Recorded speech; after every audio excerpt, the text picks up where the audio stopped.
Таңкы мүнөттөр ийгиликке жетелейт. 6 эрежени сактаңыз. Эрте турган эркектин ырысы артык, эрте турган аялдын бириши артык. Эрте тур ырыскыдан кем каласың. Таңкы тилек бат кабыл болот. Бул улуу кишилердин бизге күн сайын айтып келген накыл кеби. Бул жөнөкөй сөз эмес, анын ичинде терең ой жатат. Эгер маалыматыңыз болсо, ийгиликке жеткен белгилүү адамдардын, окумуштуулардын баарына таандык бир эреже. Күн чыга электе ойгонуу. Булардын көпчүлүгүнүн жумуш режими таңкы саат 5те башталат. А сиздин таңыңыз кандай башталат? Төшөктөн ыргып тура калып, бети колду чала жууп, шашкалактап жумушка жөнөдүңүзбү? Балким уктап калган турбаймынбы деп наалууданбы? Эгер сиздин ойгонгондон кийинки абалыңыздын сүрөттөлүшү дал ушундай болсо, анда аны өзгөртүүгө ашыгыңыз. Анткени таңдын алгачкы сааттары сизде ийгиликке жетелейт. Биз сиздерге америкалык белгилүү оратор, мотиватор Хэл Элроддун Таңдын керемети китебиндеги пайдалуу кеңештер менен бөлүшүүнү эп көрдүк. Таң эрте ойгонуу. Хэл Элрод адаттагыдан 1 саат эрте ойгонууну сунуштайт. Эгер сиз күн сайын саат 7де ойгонсоңуз, мындан ары 6да туруңуз. 6да турсаңыз, 5те ойгонууга аракеттениңиз. Бул саат ичинде 6 тапшырманы аткарыңыз дейт. Ал бул убакытты куткаруучу айлана деп атаган. Белгиленген 1 саат ичинде кандай тапшырмаларды аткаруу керек?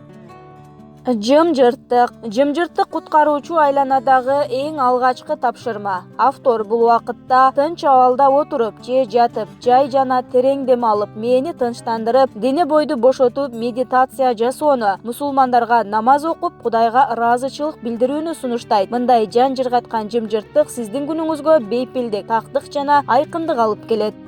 Аффирмация. Жан жыргаткан жымжырттыктан соң Хэл Элрод аффирмация жасоону сунуштайт. Аффирмация бул сиз өзүңүз түзүп алган белгилүү бир фраза. Ал фразаны бир нече жолу кайталагандан кийин адамдын ички туюмунда сакталып, жашоонун жакшы жакка өзгөрүлүшүнө түрткү болот, өзүнө болгон ишенимди күчөтөт жана энергияларды берет. Келиңиздер, муну автордун өз мисалында карап көрөлү. Хэл Элрод 20 жашында жол кырсыгына кабылып, мээсинин эс тутумга жооп берүүчү бөлүгү жабыркайт. Ал аффирмация өнүгүүсүн колдонуп, тактап айтканда күн сайын мээм дарыланууга жана күндөн күнгө жакшы болууга жөндөмдүү орган деп кайталай берген. Хелдин айтымында бул көнүгүүдөн кийин эс тутумду жакшыра баштаган. Бир нече айдан кийин эске тутуу жөндөмү болуп көрбөгөндөй жогорку деңгээлге жеткен.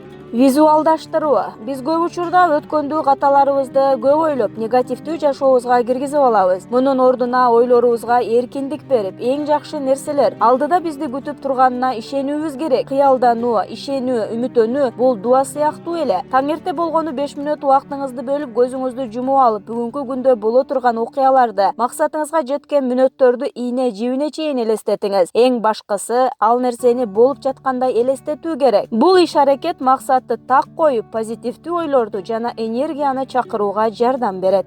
Дене көнүгүүсүн жасаңыз. Эртең мененки дене көнүгүүлөрү сөзсүз бул саатта киргизилиши шарт. Чуркаңыз, секириңиз, отуруп туруп көнүгүү жасап жүрөк кан тамыр системин ойготуңуз. Көнүгүүлөрдү бир нече мүнөт гана жасоо энергияңыздын деңгээлин көтөрүп, ден соолугуңузду, өзүңүзгө болгон ишенимиңизди чындап, эмоционалдык абалыңызды тең салмактап, таасирдүү ой жүгүртүү, кунт коюуну күчтөндүрөт.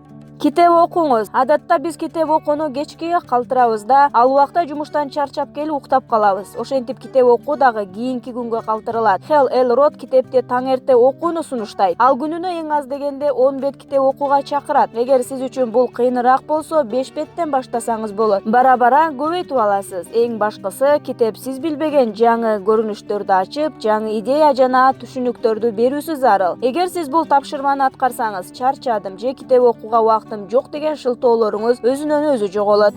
Күндөлүк колдонуңуз. Албетте, бардык нерсени башыбыздан сактоо кыйын. Тапшырмалар менен максаттар кагазды жакшы көрөт. Андыктан уктаардын алдында күндөлүк жазууну, эртеңки күнгө план жазууну адатка айландырыңыз. Анткени иш тартиби түзүлгөн болсо, уйкучу да эртең менен оңой туруп эң оор иштерди жасай алат. Эртең менен ойгонгондо аларды дагы бир сыйра карап, толуктоочу же өзгөртүүчү жерлери болсо жазыңыз. Пландарды кагазга же телефондогу блокнотко жазып иштесеңиз, күнүңүздүн жалпы түзүлүшүн так жана ар бир бөлүгүнө чейин көрөсүз да, 1 мүнөттү текке кетирбейсиз.